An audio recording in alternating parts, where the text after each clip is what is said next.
de nuevo, buenos días. Y la primera, la portada de presentación, básicamente he intentado con varias fotos pensar lo que va a ser el futuro del reto de los cereales ante una nueva PAC, ¿no? Bueno, hay una foto que es de Agropal, de los campos de ensayo, la de la izquierda, que es muy importante. Ahí están viendo campos de ensayo de trigo, no sé si es de este año o del pasado. Pero ahí tienen luego los barbechos. He puesto un campo de maíz con el regadío, porque me parece fundamental el tema del agua. He puesto las proteaginosas, los guisantes. He puesto una colza con un cultivo verde, la diversidad. Y bueno, ahí he puesto un pájaro, ¿no? Una butarda, ¿vale? La biodiversidad.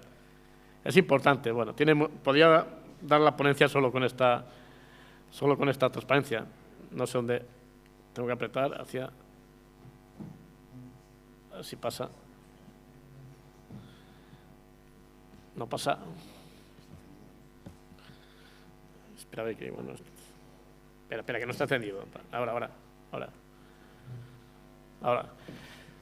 Esta también es muy llamativa.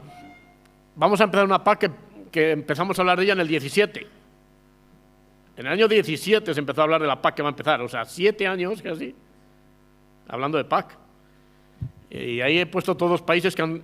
Es muy importante quién ostenta la presidencia de la Unión Europea. Empezó un país pequeñito, Malta, ¿no?, que hizo una consulta pública a los ciudadanos europeos de qué querían que los agricultores, cómo podían responder los agricultores a esas necesidades, ¿no?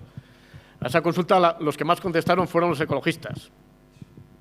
De 300.000 respuestas, 260.000 de ecologistas, con lo cual ya vamos mal. Ellos manejan las redes y contestan. En noviembre de ese año 2017 se presenta el documento filosófico y también un título sugerente: el futuro de los alimentos y la agricultura. Probablemente en ese de 17 no era la situación actual, nadie la preveía, pero solo el título tiene gestos. Primero los alimentos y luego la agricultura. Están pensando que los alimentos no van a ser alimentos de otro tipo, que no va a ser carne, que va a ser... De hecho, en algunas referencias se hacían en esa comunicación ya al final. Después ha habido más pasos, ha pasado de todo. Bulgaria habló de un presupuesto moderno, Austria habló de la palabra ya, el mantra de la simplificación, que nunca existe y no va a existir en la nueva PAC. Después llegó Rumanía, enero a junio del año 2019, elecciones al Parlamento Europeo. Es la primera PAC que se aprueba, que la presenta un comisario, Fischler, y la aprueba otro comisario, el Janus, la aprueba otro, la primera. ¿Por qué? Porque entre medias hay elecciones al Parlamento.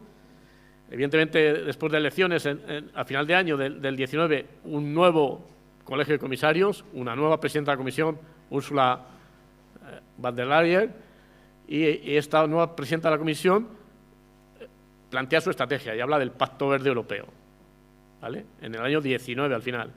Pacto Verde Europeo, todo ligado al cambio climático, las energías verdes, Europa climáticamente neutra en 2050, todo un enfoque totalmente medioambientalista, ¿no?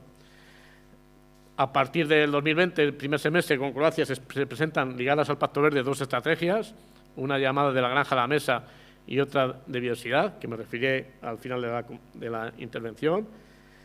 En julio, evidentemente, ya en ese momento aparece la pandemia, es importante, y en la segunda semestre del año 2020, presidencia alemana, el país potente, el que pone más dinero, y lo que tuvo de positivo la presidencia alemana es que aprobó un marco presupuestario mejor que el inicialmente propuesto, pero que no fue muy favorable para la agricultura. ¿Y por qué? Porque en términos de presupuesto general para la agricultura, digamos que se bloquea o incluso se reduce, y lo que fue extraordinario en ese marco presupuestario, los fondos extraordinarios de los fondos de resiliencia para hacer frente a la pandemia, la agricultura fue la gran olvidada, el 1,5%. Estos días les estarán bombardeando con los PERTES energéticos, PERTES alimentarios. Pues para la agricultura los PERTES hasta ahora poquito, 1.000 millones de euros, 1.000 y poco, de los 146.000 millones de euros que tiene en global. Por lo tanto, la agricultura la gran olvidada en ese esfuerzo presupuestario, a pesar de que los agricultores estaban respondiendo a la crisis de la pandemia y estaban siendo capaces de suministrar alimentos en aquel momento para todos. Pero eso no se tuvo en cuenta. Otra vez fuimos solidarios y no nos pagaron con nada. Pero bueno, es lo que hay. Luego llegó Portugal, se acordó la reforma en el 21, los textos de reglamento se publican en diciembre. En el año 22, Francia, primer semestre, presidencia europea. Francia tenía intención de ser la presidencia que iba a aprobar los planes estratégicos, que es el documento de gobernanza de la nueva PAC, el documento donde se recogen todas las intervenciones. No ha sido así, los primeros que se han aprobado ha sido este mes de septiembre y ha sido ya en presidencia checa, ¿no? Y solo son 7 países actualmente, 7 Estados miembros, los que tienen su norma aprobada, entre ellos España. España, Francia, algunos países del este son los primeros, pero, por ejemplo, Alemania no lo tiene todavía y otros muchos países no lo tienen. Y es curioso que se va a empezar a aplicar la nueva PAC. De hecho, ya estamos en campaña agrícola y muchos países no tienen ni aprobado el documento estratégico, ¿no? España, insisto, ha sido ahora en septiembre. Positivo y negativo. Particularmente creo que ha pesado mucho desde el Ministerio ir los primeros de la clase. Digo, primeros de la clase, hemos sido muy didácticos y muy cumplidores de todo lo que nos ha hecho Europa, y eso de ser los primeros y tener el primer plan aprobado tiene sus peros. Y luego me referiré sobre todo uno que aconteció al final del periodo, me referiré a él. Y bueno, he llegado en enero, tendrá la presidencia Suecia, que es un país muy verde, y en el segundo semestre de 2023 tendrá la presidencia España. En condiciones normales, al año que viene tendríamos que estar hablando de una nueva PAC. Fijaros qué disparate, o sea, sin entrar la primera, la aplicación sin saber qué consecuencias, hablar de una nueva PAC. Por eso este largo tiempo de negociación es un fracaso. Esta larga negociación tenía que haber servido para prorrogar la PAC, que la dejamos, la de 2022, y para pensar más a futuro. Pero no ha sido así. La burocracia de la Comisión es la que es y, evidentemente, pues no va a ser posible. Y esta segunda, aparte de esos años que hemos pasado negociando, es una tormenta perfecta lo que ha sucedido, ¿no? Parte de la política, que ha habido elecciones al Parlamento Europeo, cambios de comisarios, pero lógicamente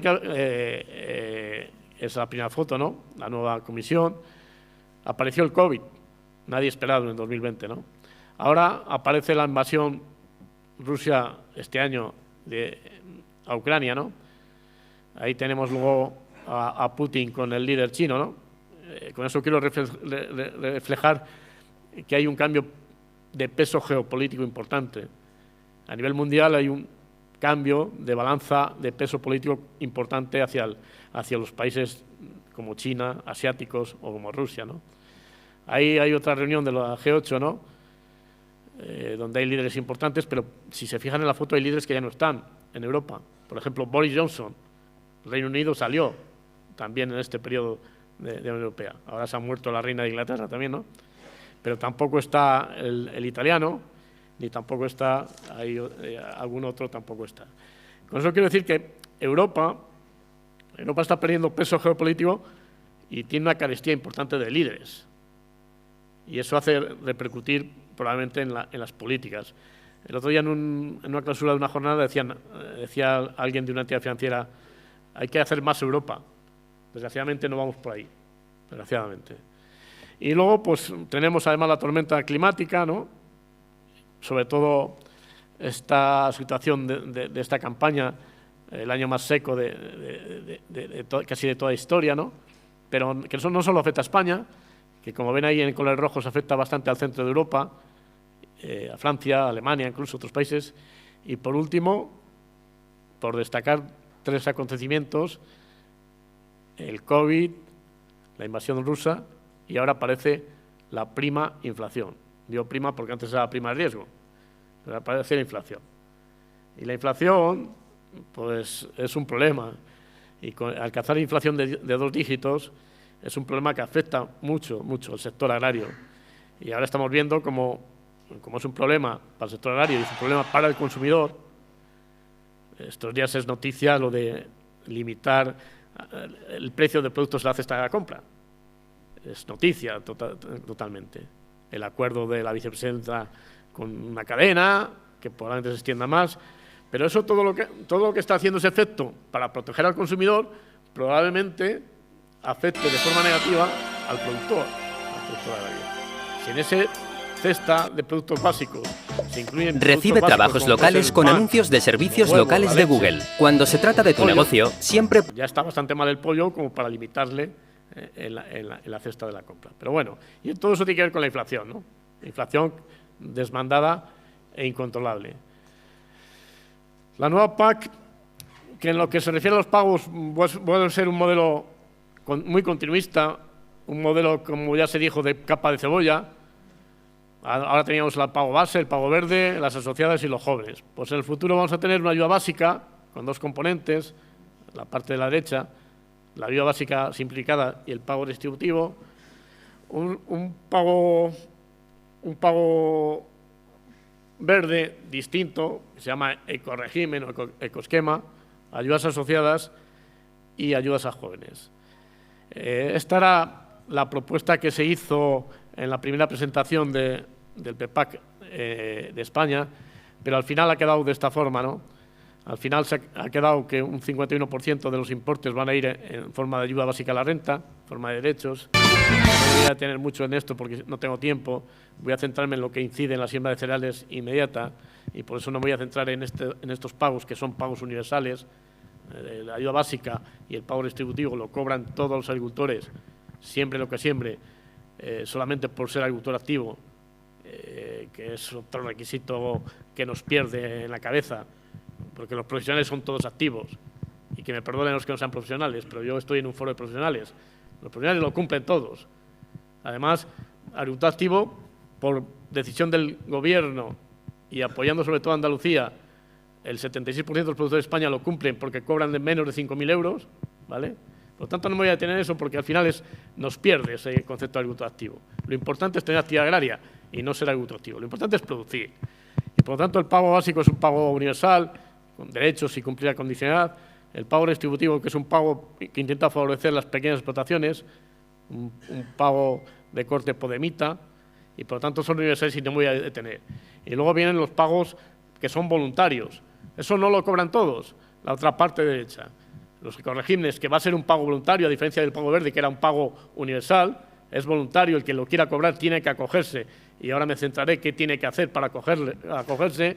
Evidentemente, las ayudas asociadas, para cobrarlas, son asociadas a determinadas producciones concretas, la remolacha, los guisantes, la alfalfa, las vacas de leche, las vacas nodrizas, pero son concretos. Y, por último, el pago complementario a jóvenes, que evidentemente lo cobran solamente aquellos que todavía son jóvenes, menos de 40 años de edad, durante 5 años y en determinadas condiciones.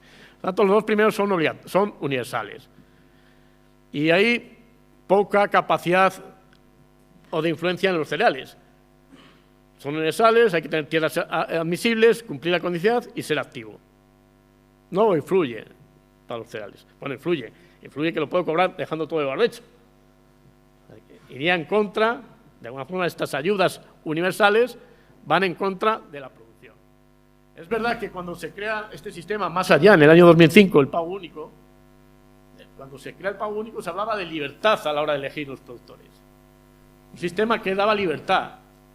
Siembre lo que quiera, incluso deje barbecho y usted cobra. Y en ese sentido, esa parte del pago básico y retributivo da libertad. Los otros pagos no son libertad. O siembro el cultivo que tiene ayuda asociada, o para cumplir los regímenes, ya verán que tienen que cumplir diferentes condiciones de porcentajes de cultivos, como luego diré. Por lo tanto, son voluntarios. Lo que pasa es que, claro, siendo voluntarios, ese pago verde que he puesto ahí, el ecorégimen, tiene un peso importante. Es un 23% del límite financiero. Con lo cual, es difícil renunciar o perder ese 23% en mi cesta de las ayudas, ¿no? Y nos puede distraer. Por perderlo podemos cometer errores de rentabilidad de explotación. Porque, como luego verán, es un verdadero sudoku. Como decía, los pagos universales, todos los pagos, una condición es ser activo y otra es la condicionalidad reforzada. La condicionalidad, que no es nuevo, la condicionalidad se implantó en el año 2005, se ha ido endureciendo, sobre todo con la obligación de cumplir más compromisos argumentales, y en este sentido, a partir del 23 se ha endurecido porque esa obligación de condicionalidad afecta a todos los productores, que me parece perfecto, no que queden excluidos los pequeños, todos la cumplan. Antes quedaban excluidos los pequeños y penalizaba a los profesionales, pero se ha endurecido porque en el primer bloque se han incorporado dentro de la condicionalidad las prácticas que hablan del pago verde. El pago verde de varios cultivos en la explotación, dejar una zona sin barbecho, todo eso se incluye como obligación, ¿vale?, para percibir la PAC en general. O sea, para percibir la PAC hay determinadas condiciones que antes se cobraba por ellas y ahora no se cobra. Son obligatorias y solo me dan llave de acceso para cobrar los pagos. Y luego hay dos sistemas voluntarios, el ecorégimen que me he dicho, las medidas ornamentales del segundo pilar, y como son voluntarios son requisitos añadidos sobre las normas generales. Y además se incorpora la continuidad social a partir de 2024 en España. O sea, que les van a vigilar que cumplen con los criterios sociales por de trabajadores o de otro tipo. Parece que somos delincuentes. Es otra aberración, pero ahí no lo incorpora, ¿no? Por lo tanto, la comunidad reforzada significa más requisitos sin ayudas adicionales, porque esto es ya de entrada, y sobre todo más requisitos verdes, ¿no? Requisitos, bueno, que son requisitos reglamentarios, lo que se llaman requisitos legales de gestión, y buenas condiciones agrarias, el acrónimo BECAN.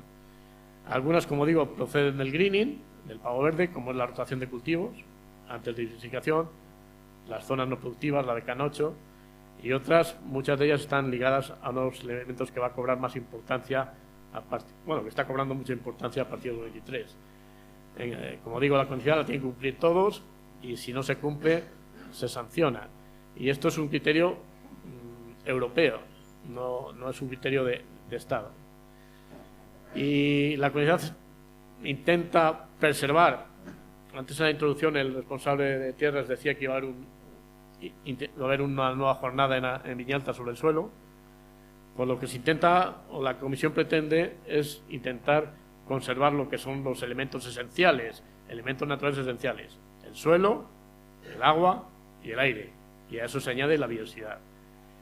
Y por lo tanto hay prácticas que van a favor del suelo, o al mantenimiento de los pastos, otras, el suelo, por ejemplo, la rotación, la biodiversidad, esas zonas no productivas, por eso puse el pájaro sobre los barbechos, y hay otras donde hacen mucha incidencia en el tema del agua. ¿En qué consiste la rotación obligatoria para todos para cobrar la PAC? Sin ayuda. La rotación como BECAN.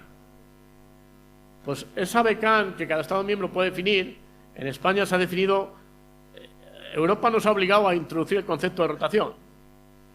Y Europa, textualmente en el reglamento, decía que había que rotar todas las parcelas cada año. Un disparate de burócratas que no saben lo que es el campo, ¿vale? Todas las parcelas todos los años, es lo que pedían. Después intentaron flexibilizar y dijeron, bueno, vamos a admitir que no sean todos los años. Y a España le han permitido que una parcela tiene que cambiar de cultivo al menos al tercer año siguiente, o sea, al cuarto. Una parcela de maíz que se siembre maíz este año, el cuarto año no podrá ser maíz. Se ha metido ahí una pelotilla que dice que se tendrá en cuenta a partir del 24, ¿vale?, teniendo en cuenta los 3 años anteriores. Esto se ha metido al final y yo no encuentro todavía la explicación. Creo que lo han obligado los medioambientalistas europeos para decir que se rota.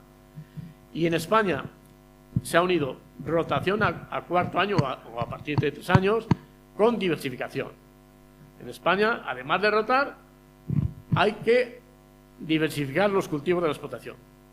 Muy parecido, más exigente que el pago verde actual, porque ahora el pago verde actual había 2 estratos, de 10 a 30 hectáreas y a partir de 30, y a partir de 2023, no va a ser así, porque luego lo diré, 2024 hay 3 estratos, de 10 a 20 hectáreas, de 20 a 30 y más de 30.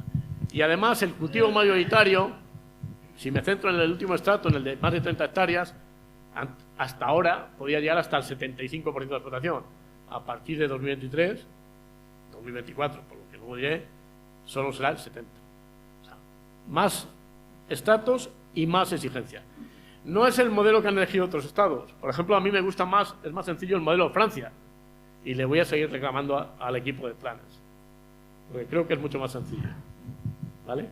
Es un sistema de puntos en función de los cultivos de la explotación, bastante más sencillo de que el agricultor tenga que rotar obligatoriamente parcelas, que eso muchas veces no se puede hacer porque no llueve o porque llueve mucho, o por otra razón, o porque tengo una parcela buena y la puedo poner en trigo siempre porque es cojonuda, ¿no? ¿Vale? Para que me entiendan. Esto es un disparate, pero bueno, creen que esto es la solución. Y luego está la Becanocho, en las que me quiero centrar, que es dejar un porcentaje de la explotación en zonas no productivas, un 4% en concreto, además de mantener los elementos del paisaje o no podar o cosechar por la noche en determinadas plantaciones tipo seto para favorecer los nidos de las aves o favorecer que por la noche, pues si los pájaros se acuestan a dormir en esos setos, no les puedas matar, ¿no? Para este año 2023 se ha publicado un reglamento en julio pasado que exime a los agricultores de cumplir Becan 7, rotación, y Becan 8. Becan 8, que se puede cumplir con barbecho, ese 4% de no productivo, se permite sembrar el barbecho para 2023, ¿vale? Igual que se hizo, si se acuerdan, en marzo para el año 2021, que se permitió sembrar el barbecho, para 2023, a efectos de condicionalidad, se permite sembrar el barbecho. De cualquier cultivo, excepto de maíz y soja. Otro disparate. Argumenta que maíz y soja no, porque son productos que no van directamente a la alimentación humana.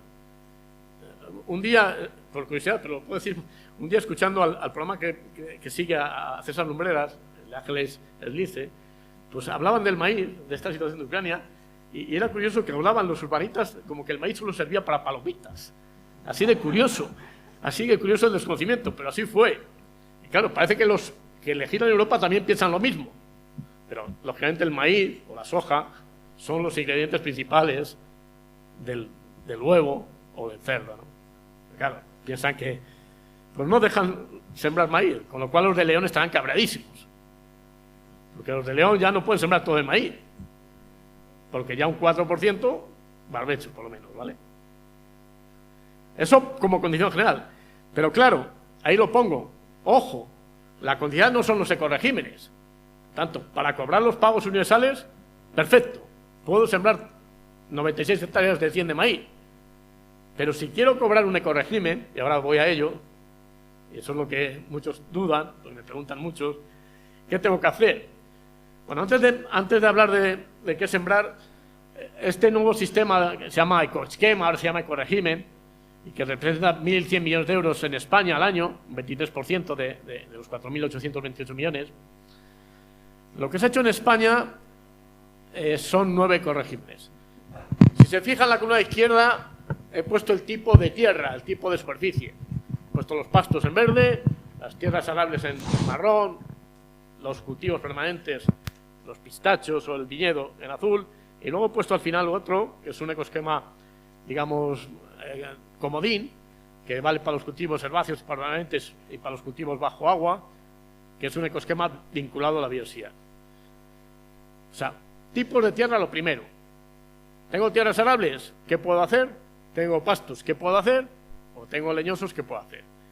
Después he puesto esas tierras se diferencian para cada una, por ejemplo, en los pastos, entre pastos húmedos y pastos mediterráneos, por el régimen de pluviometría.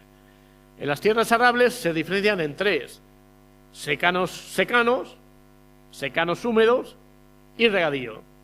Y en los cultivos permanentes, la diferencia fundamental tiene que ver con la pendiente de las parcelas. Parcelas llanas, parcelas con pendiente media, 5 a 10, o parcelas escarpadas o bancales con más del 10%, más del 20% de pendiente. Y luego están, como digo, el comodín, ¿no? Y luego, en función de eso, pues hay como 9 ecoregímenes: pastoreo extensivo y islas de vegetación o siega sostenible en pastos húmedos o secos. Y luego está en el caso de las tierras arables, que seguro que es lo que más les importa, hay dos prácticas, ¿no? La rotación de cultivos con especies mejorantes o la siembra directa, ¿vale? En los leñosos tiene que ver con qué hacer con las calles entre líneas de los árboles, ¿no? Dejar una cubierta vegetal o qué hago con los restos de poda. Y en el caso de las zonas de biodiversidad tiene que ver en incrementar el porcentaje de superficies no productivas. Si la obligación es un 4, tengo que dejar más superficie no productiva para cumplir el ecosquema. Centrándome, bueno, la diferencia de zonas húmedas y secas, tanto para el pasto como para los cultivos arables, es este mapa. Se consideran húmedas las de pluviometría superior a 650 milímetros, lo que está en azul en el mapa de toda España, ¿no? Y que en Castilla y León se reduce a esas comarcas que tienen ahí por provincias. Por ejemplo, en Palencia, Guardo, Cervera y Aguilar exclusivamente. Eso es lo que se considera pasto húmedo o secano húmedo, ¿vale? Y en otras zonas, como puede Soria, la zona de Pinares, donde prácticamente no hay cultivo, o en zona de Salamanca, por ejemplo, Ciudadrejo de la Sierra, donde prácticamente todos también son pastos. Esa es la diferencia de húmedo o seco. Y esa diferencia de húmedo y seco lo que hace es que el importe es diferente también. El importe para cada ecoesquema que tiene ahí cada uno de los 9, por ejemplo, los pastos de secano húmedo tienen un importe, que no recuerdo exactamente, pero creo que están en torno a 60 euros. 62 euros serían en el año 2023 y 51 al final del periodo. He puesto la horquilla que está publicada en un texto, que es una horquilla que va variando y va decreciendo en los años. El primer importe es lo que se prevé para el año 23 y el último para el año 27. Esto tiene que ver con un concepto de que no sabemos qué respuesta van a tener los agricultores para acogerse voluntariamente, ¿vale? Como es un régimen voluntario, no sabemos qué capacidad de penetración por parte de los agricultores. En los pastos mediterráneos el importe va de 41 a 34, en los cultivos de secano de 48 euros por hectárea a 41, en los de húmedo 86,75, el regadío 152 euros y así sucesivamente. Bueno, biodiversidad 56 euros por hectárea. Y la columna de la derecha, ese importe que he indicado ahí, se cobra íntegro si no se superan las disponibilidades presupuestarias, pero si se superan las disponibilidades presupuestarias se cobra íntegro para las primeras hectáreas. Por ejemplo, se cobraría íntegro en el secano, en cultivos de secano, hasta 70 hectáreas. A partir de 70 hectáreas de explotación, la hectárea 71 cobraría el 70% de ese importe íntegro. Tiene también diferencia con el pago verde. Esto es un pago de tarifa plana, es un pago voluntario, y el pago verde iba siempre proporcional a los derechos. Si una persona tenía un derecho de 100, cobraba 52 euros, más o menos de pago verde. Si una persona tenía un derecho de 1000, cobraba 520 euros, en una misma parcela de secano. Y eso existía ahora. El pago ecorégimen es plano. Las tierras de secano, todas, con independencia del derecho que tenga el agricultor, cobrarán esos importes que les indico, en torno a 48 euros por hectárea en el mejor de los casos. Es una cantidad, a mi juicio, pequeña. Y pasando a los ecoesquemas más directos con los cereales, pues ya no estoy hablando de becán, que se puede sembrar, pero si quiero cobrar esos 48 euros por hectárea, me puedo acoger al ecoesquema de rotaciones o siembra directa.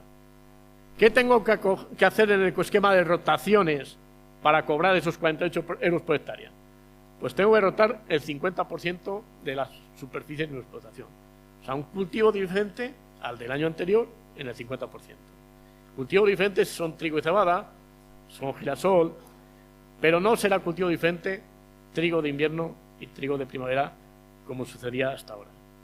¿Vale? Eso ya no va a ser. Pero además de rotar ese 50%, que es la regla general, hay una excepción que en algunos casos para Palencia puede ser aplicable, en lugar del 50 rotar el 25, si tengo mucha parte de la explotación con cultivos plurianuales, por ejemplo, alfalfas. Si tengo una parte importante de la explotación de alfalfas, no tendría por qué rotar, lógicamente la alfalfa no rota, está más tiempo en el suelo y solo sería el 25. Pero además de rotar, en mi explotación tengo que dejar un 10% de cultivos mejorantes, que no es el cereal. Los cultivos mejorantes son las oleaginosas, resumiendo el girasol, la colza, las leguminosas y las proteaginosas. Y de ese 10%, por eso digo que esto es un sudoku, al menos el 5%, al menos, tienen que ser de leguminosas o proteaginosas. 100 hectáreas, al menos 10 de girasol y leguminosas. Y de ese al menos 10, al menos 5 de bezas que no existen, que ya lo sé, y que está carísima, a 1.000 euros la tonelada o más, y no he dicho nada de precio, por si acaso. Pero esto es lo que obliga a este ecoesquema para cobrar esos 48 euros. Y además solo puedo dejar de barbecho el 20%. Porque yo sé que hay mucha gente que este año está diciendo, no siembro, triple cero. Pero si quiero cobrar esto, el máximo de barbecho que puedo dejar es el 20%, el máximo. ¿Vale? Pues ya les digo que esto es un sudoku, con carácter general, las explotaciones menos de 10 hectáreas no. Y esto además, más sudoku todavía, porque esto también es curiosísimo, y esto es culpa de España. Y voy a decir que culpa además de algunos territorios de España. ¿Por qué más sudoku? Porque esos porcentajes hay que cumplirlos en cada tipo de tierra.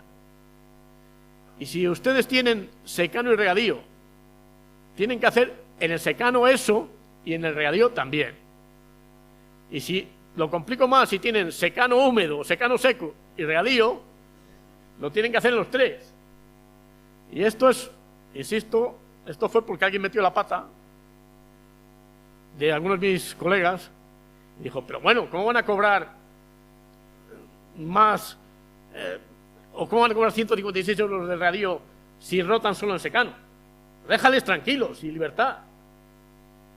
Porque la BECAN, la obligación, no obliga por tipo de tierras. Pero claro, cuando hemos llegado al ecoesquema hemos sido tan listos que además de meter un sudoku, lo obligamos por tipo de tierras. Con lo cual penaliza a las explotaciones más diversas y penaliza a la productividad. ¿Vale? Y el de siembra directa, tiene, el autor tiene que justificar que al menos el 40% de la explotación hace siembra directa, solo siembra directa, que no se plantea el labor de conservación, hablamos de siembra directa, evidentemente siembra directa es sembrar sobre rastrojo, hay que mantener los cultivos, normalmente la siembra directa va ligada a la rotación, y sobre todo, fíjense en la letra C, en este ecoesquema se plantea un complemento sobre los 48 euros de en torno a 25 euros por hectárea, pero claro, esto lo tengo que aclarar muy bien, porque lo que dice textualmente es que ese complemento se cobra si se mantiene siempre la misma superficie. Para que me entiendan, 100 hectáreas, 50 siembra directa. Si me acojo del ecoesquema, siempre esas 50 hectáreas, esa parcela de 50 hectáreas, tiene que ser siempre siembra directa. Eso es un problema, porque si la obligación sería de 100 hectáreas, yo me comprometo a 50, pero no me obligas a que sea siempre las mismas parcelas, sería más sencillo. Pero si me obligas a hacer siembra directa siempre con las mismas parcelas, insisto, por muchos motivos, porque las parcelas en algunos casos no todas son suyas, algunas veces son por renta o por otras cosas, o por muchos, pues tengo un problema, ¿vale? Esto lo tengo que aclarar bien porque ya dije que no me gustaba en las alegaciones, pero tengo que aclarar bien para ver si se interpreta como que son las mismas hectáreas, pero no las mismas parcelas, ¿vale? Que sería mucho mejor. Y 5 minutos, sí, vale. Y luego he hecho alguna referencia al agua. Pues además en estos ecoesquemas, si son de regadío, acostúmbrese a lo que les pongo ahí. Porque para el ecoesquema ya, para 2023, en regadío, en tierra de regadío, evidentemente tienen que anotar todas sus operaciones en un cuaderno de explotación, que va a ser obligatorio. Va a ser obligatorio, probablemente no en el 23, pero en el 24, sobre todo para llevar los balances de fertilizantes. Pero tienen que tener un plan de abonado en el regadío para cobrar el ecoesquema y también un plan de riego. O sea que exigencias muchísimas. Y el de biodiversidad, que es el ecoesquema comodín, bueno, esto se trata de dejar más superficie no productiva, ¿vale? Y la superficie no productiva, pues pueden ser los barbechos, pueden ser los majanos, pueden ser las lindes y otras cuestiones. La becán era la obligación del 4. Para cobrar el ecoesquema, en secano, tengo que dejar adicionalmente un 7% adicional de no productivo. O en regadío un 4% adicional. En esas tierras no productivas no se va a permitir ni uso de fitosanitarios ni fertilizantes, igual que ahora, ¿vale? Y esas tierras no productivas no pueden dar origen a alimentación ni a producción agraria. Tiene una ventaja este ecoesquema que todos se cobran por toda la explotación en función del tipo de tierra, pero este se cobra por todo y no tiene degresividad. Pero claro, nos obliga a hacer más barbecho, hasta ese 7% en secano, y también de alguna forma está confuso.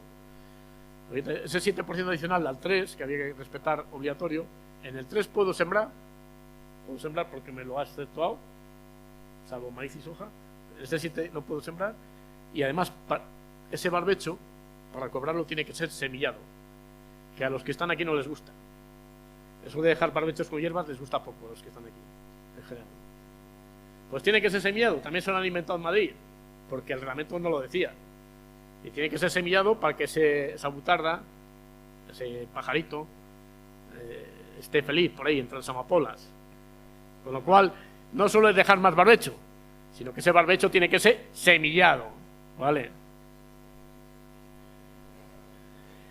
En asociadas no hay ninguna asociada para el cereal. El modelo de asociadas es muy similar al actual, centrado en la ganadería fundamentalmente. Lógicamente, indirectamente que haya ganadería le favorece al cereal, porque alguien lo tiene que consumir. Y las ayudas asociadas de bueno tienen es que la vaca nodriza ha crecido en número. La vaca lechera están bajando en censo, últimamente, fundamentalmente en este año. El ovino es un desastre, pero en cultivos solo hay asociadas que afecten a Castilla y León, fundamentalmente a la remolacha y las proteaginosas, porque las ayudas asociadas al girasol, la colza y la soja nos las han hecho suprimir y no se ha peleado. Planas no ha peleado. Esto se les ocurrió a la comisión en junio, y Planas, por el hecho de ser el primero y cumplir con los deberes, ha cumplido con todo lo que le han dicho. Les puedo asegurar que es la PAC más compleja de Europa, en otras cosas que lo he dicho, y ha eliminado, no existe ayuda al girasol asociada. Por lo tanto, no existe ese complemento. En ayudas agroambientales tenemos un programa agroambiental. Lo que puede incidir en el cereal, vamos a seguir con las medidas ambientales que teníamos, básicamente. Tenemos una medida agroambiental novedosa, que es apoyar a los agricultores que utilicen abonos orgánicos. Evidentemente, dentro del PDR nosotros apostamos mucho por el regadío, en contra de la corriente europea y la corriente española. Estamos viendo lo que pasa, como Hugo Morán dice que el problema de sequía son los regadíos, un auténtico disparate. Sin regadíos no habrá cereales, eso lo creo y lo justifico. Ni habrá cereal ni habrá otras cosas, ni habrá población, pero bueno, es lo que hay. Y pasando a la filosofía, a las estrategias, ¿no? Los filósofos y el plan, está muy callado el vicepresidente Timmermans, que es un poco el gurú de todo esto. Estando muy callado, sigue marcando sus objetivos, ¿no? Esa PAC más verde, una PAC de no retroceso en cuanto a fondos a las políticas verdes. El 43% del presupuesto de España va dirigido a políticas verdes y todavía quieren más. Y en estas estrategias, pues lo que se trata fundamentalmente, lo que dice la estrategia de la granja alavesa, es que hay que reducir, que tenemos que reducir los fitosanitarios, los fertilizantes, los desperdicios, incrementar la superficie ecológica, hacer más bienestar animal para los animales, que está muy bien, y preservar sobre todo el agua, ¿no? Por lo tanto, es un problema. No hay un crecimiento infinito de agricultura ecológica como ha pasado en Francia, no lo hay. Y, por supuesto, la Comisión no sabe lo que va a pasar. Hasta ahora se está equivocando. Y se sigue equivocando.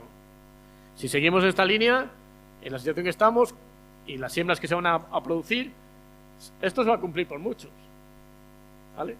Menos fertilizantes o menos fitosanitarios se va a cumplir por muchos. Pero no porque lo diga Timmermans. ¿Vale? Pues lo dice el mercado. Bueno, había cosas positivas. Por ejemplo, apoyar las proteínas vegetales. Pero, ¿qué contradicción? La Granja La Mesa dice que hay que apoyar las proteínas vegetales en Europa y se carga la ayuda a las oleaginosas, que es la principal fuente de proteínas vegetales que ahora mismo existe en Europa. Las tortas de girasol o la soja. Bueno, por supuesto, apoyar la biotecnología, que estoy de acuerdo. Los créditos carbono, que todo el mundo está muy expectante. Si nos van a pagar por ser sumideros de carbono. Sobre todo están muy expectantes los ajenos del sector agrario, y me refiero a los forestales, ¿vale? Atentos, porque aquí el sector agrario tiene que hacer una demanda importante. Una hectárea de maíz es capaz de absorber más CO2 que una hectárea de un bosque mal cuidado, y también de remolacha, por lo tanto hay que estar atento. La tecnología la intentan recuperar los bioproductos, y luego el mantra, la cadena alimentaria, ¿no? Si la cadena alimentaria funcionara, pues estaríamos todos contentos. Créditos carbonos, que como dijo el comisario, tenía que ser un crédito extraordinario a los agricultores, pero ojo, porque insisto, hay muchos lobbies que están haciendo eco de ello, y también creo que se está haciendo una lectura incorrecta por parte del gobierno de España, diciendo que los agricultores ya están haciendo agricultura de carbono con los ecoesquemas. Esto no es eso. Esto es cobrar más, no cobrar lo mismo por hacer más.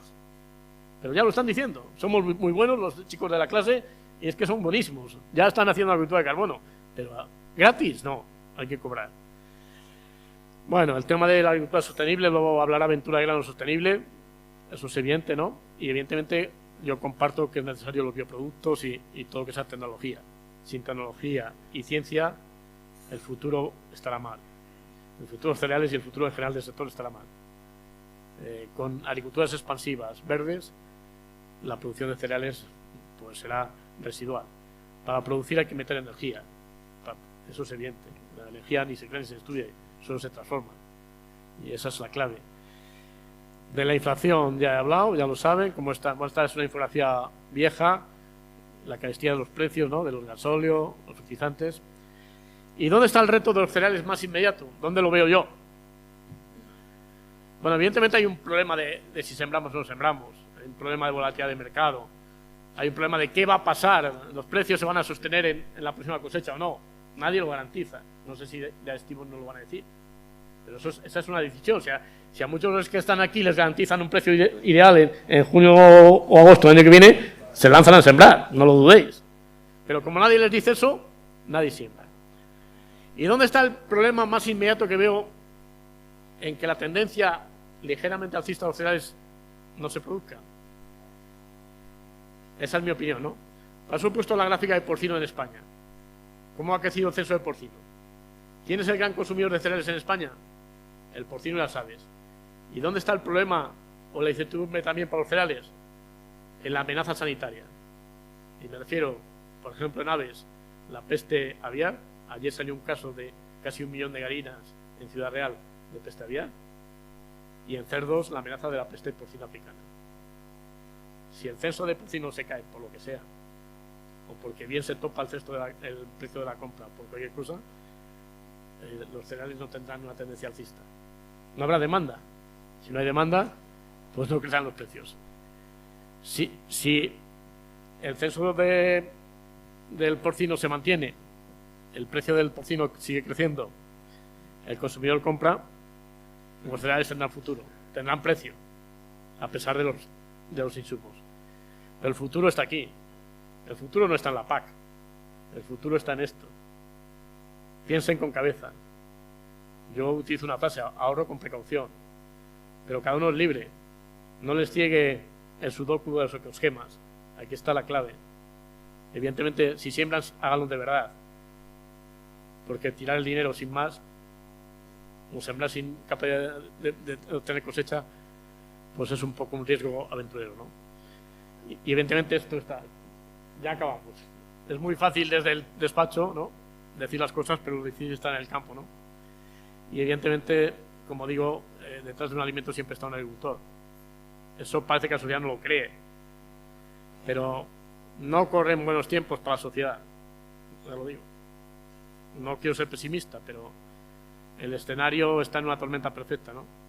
una cosecha 2021, vamos a decir, bastante buena, una cosecha 2022 reducida, 5 millones de toneladas en España, en Castilla y León de cereales, 19 en España, 18% de producción menos de maíz en Francia este año.